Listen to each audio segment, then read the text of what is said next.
Afternoon everyone. आज के निये चले एलाम क्रिसमास स्पेशल प्लाम केकेर रेसिपि निये। तो उपकरण गुछिए निये घरेई जोदि आमरा एई धरनेर एकटा केक बानिये निते पारी ताहले किन्तु बेश भालो हय। तो चलो देरी ना करे झटपट आमरा बानिये निচ্ছি। আর এই কেকটা বানাতে কোনো ডিম দই ব্যবহার হয়নি, আমি কিন্তু গ্যাস ওভেনেই কেকটা বানিয়েছি। তো চলো দেখে নেওয়া যাক। ফাইনালি আমাদের কেক একদম রেডি। এবার চেক করে দেখব ঠিকঠাক বেক হলো কিনা। পারফেক্ট বেক হয়ে গেছে। নিয়েছি প্রথমেই আমি 3টে কমলা লেবু আর কিছু ফ্রুটস আমি কেটে নিয়েছি। চেরি নিয়ে নিয়েছি, খেজুর নিয়ে নিয়েছি টুটি ফুটি, কিশমিশ আর নিয়ে নিয়েছি এখানে মোরব্বা। এবার কমলা লেবুর থেকে আগে জুসটা বের করে নেব। একটা বোল নিয়ে নিলাম আমি। বোলটা নেওয়ার পরে সমস্ত ফ্রুটসগুলো বোলের মধ্যে আমি নিয়ে নিচ্ছি। এদিকে কিন্তু কমলা লেবুরও জুস আমার রেডি করা হয়ে গিয়েছে।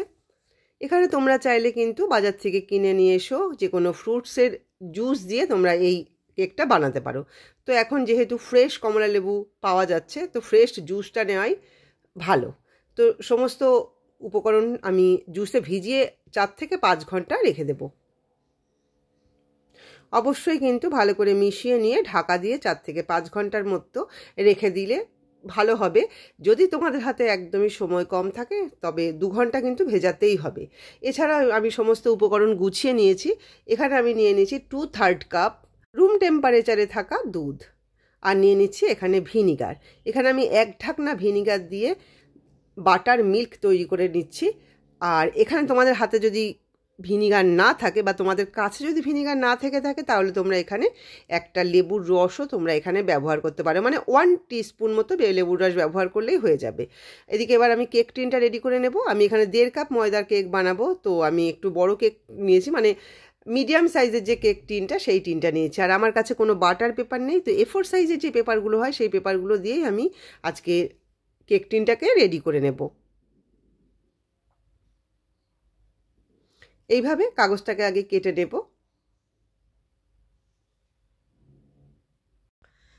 কেক টিনের মধ্যে একটুখানি তেল ব্রাশ করে নেব। নেওয়ার পরে পেপারটাকে বসিয়ে দেব। পেপারটাকে বসিয়ে দেওয়ার পরে এবার সাইডেও কিন্তু একটুখানি আমি পেপার দিয়ে দেব, মানে A4 সাইজের পেপারটা দিয়ে দেব। ওপরে অবশ্যই একটু তেল ব্রাশ করে নিতে হবে। এবার আমি চিনিটাকে ক্যারামেল তৈরি করে নেব। ইন্ডাকশান ওভেনে আমি একটা ননস্টিকের কড়াই বসিয়ে দিয়েছি। এর মধ্যে আমি 1/2 কাপ চিনি দিয়ে দিচ্ছি। গ্যাসের আঁচটাকে এই সময় মিডিয়ামে রাখতে হবে। বেশ কিছুটা সময় অপেক্ষা করার পরে চিনিটা আস্তে আস্তে মেল্ট হতে শুরু করেছে। এর মধ্যে কিন্তু কোনো জলের ব্যবহার করা হবে না। যখনই চিনিটা মেল্ট হতে শুরু করেছে তখন আস্তে আস্তে আমি এটা নাড়তে শুরু করলাম। আস্তে আস্তে চিনিটাও কিন্তু গলতে শুরু করেছে। কালারটা বেশ ভালোভাবেই চেঞ্জ হয়ে এসছে। যখন দেখব পুরোপুরি চিনিটা গলে গিয়েছে তখন এর মধ্যে জল দেব। তো তবে জলের পরিমাণটা কিন্তু যতটা চিনি নিয়েছি ঠিক ততটাই জলের পরিমাণ নিতে হবে। এখানে 1/2 কাপ আমি জল দিয়ে দিচ্ছি। এই সময় ইন্ডাকশানটা অফ করে দিয়েছি। এবার অফ অবস্থাতেই নেড়ে নেড়ে এটাকে লিকুইড করে নিতে হবে।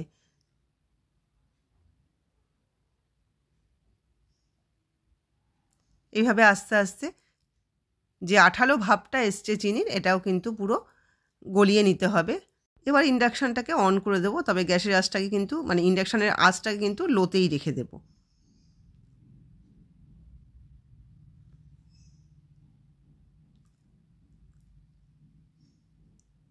এবার আমি ঠান্ডা হতে দিলাম আর একটা বোল নিয়ে নিয়েছি। এর মধ্যে আমি 1/2 কাপ নিয়ে নিয়েছি চিনি, 1/4 কাপ নিয়ে নিলাম এখানে সাদা তেল আর নিয়ে নিচ্ছি আমি বাটার মিল্ক। যেখানে 2/3 কাপ আমি এখানে বাটার মিল্ক তৈরি করে নিয়েছিলাম সেই বাটার মিল্কটা এর মধ্যে নিয়ে নিলাম।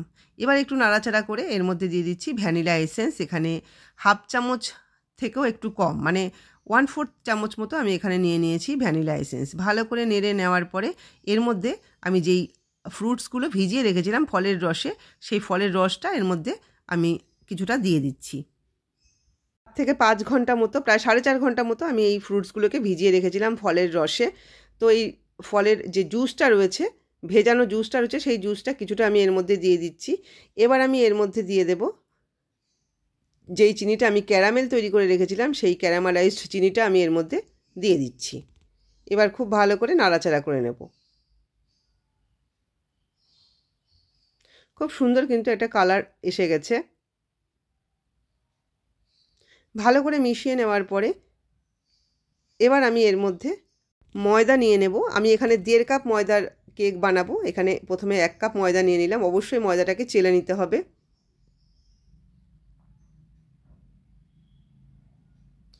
1 কাপ ময়দা চালার পরে এবার আমি আরও 1/2 কাপ এখানে ময়দা নিয়ে নেব।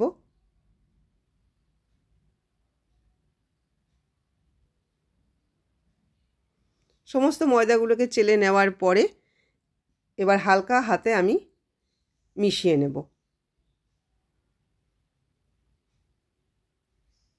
হালকা হাতে মিশিয়ে নেওয়ার পরে মানে মেশাতেই এখানে আমি কিছুটা আমুল দুধের ব্যবহার করব বা গুঁড়ো দুধের ব্যবহার করব। অবশ্যই কিন্তু গুঁড়ো দুধটা দেওয়ার চেষ্টা করবে, টেস্ট কিন্তু অপূর্ব হবে এই গুঁড়ো দুধটা ব্যবহার করলে। এখানে আমি 2 টেবিল স্পুন মতো গুঁড়ো দুধের ব্যবহার করব। নিয়ে নিচ্ছি এখানে 2 টেবিল স্পুন গুঁড়ো দুধ। দুধটা দেওয়ার পরেও ভালো করে মিশিয়ে নিচ্ছি।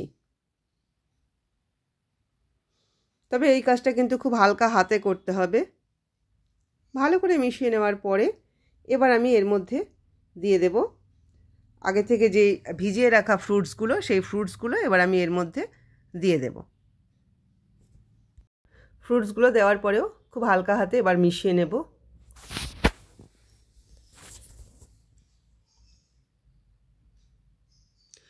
তোমাদের কাছে যদি কালো কিশমিশ বা ব্ল্যাক রেজিনস থাকে অবশ্যই কিন্তু দেবে, ভীষণই ভালো লাগবে। এবার আমি এর মধ্যে দিয়ে দিচ্ছি কিছুটা দারচিনির গুঁড়ো।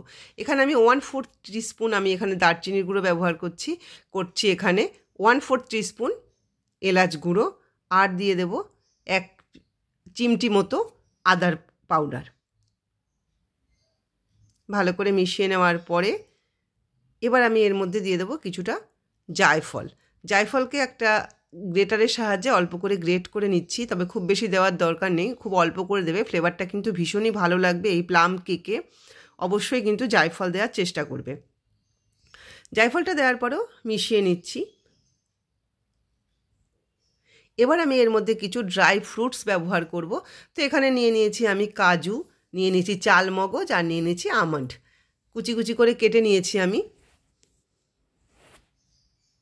এটাও মিশিয়ে নিচ্ছি।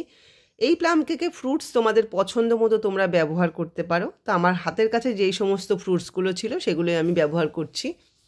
ভালো করে মিশিয়ে নেওয়ার পরে একদম শেষে আমরা এখানে বেকিং পাউডার আর বেকিং সোডার ব্যবহার করব।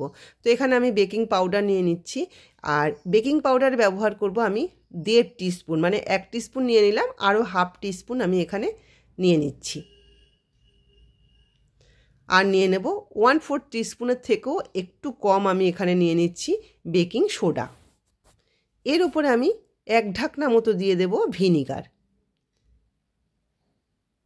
ভিনিগারটা নেওয়ার পরে এবার আমি মিশিয়ে নিচ্ছি।